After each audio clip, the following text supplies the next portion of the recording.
প্রশ্ন রাসূলুল্লাহ সাল্লাল্লাহু আলাইহি ওয়াসাল্লাম এর ওহী লেখক কে ছিলেন? উত্তর আলী বিন আবি তালেব, মুয়াবিয়া বিন আবি সুফিয়ান, জায়েদ বিন ছাবেত ও উবাই বিন কাব প্রমুখ রাহমাতুল্লাহ আলাই। প্রশ্ন কোন যুগে কার নির্দেশে কুরআনের অক্ষরে নক্তা দেয়া হয়?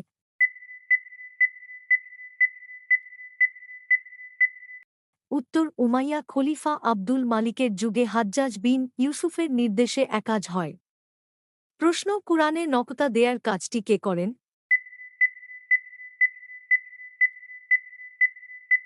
উত্তর নসর বিন আছেম বিন ইয়ামার রাহমাতুল্লাহি আলাইহি। প্রশ্ন কুরআনে কে হরকত, জের জবর পেশ ইত্যাদি সংযোজন করেন?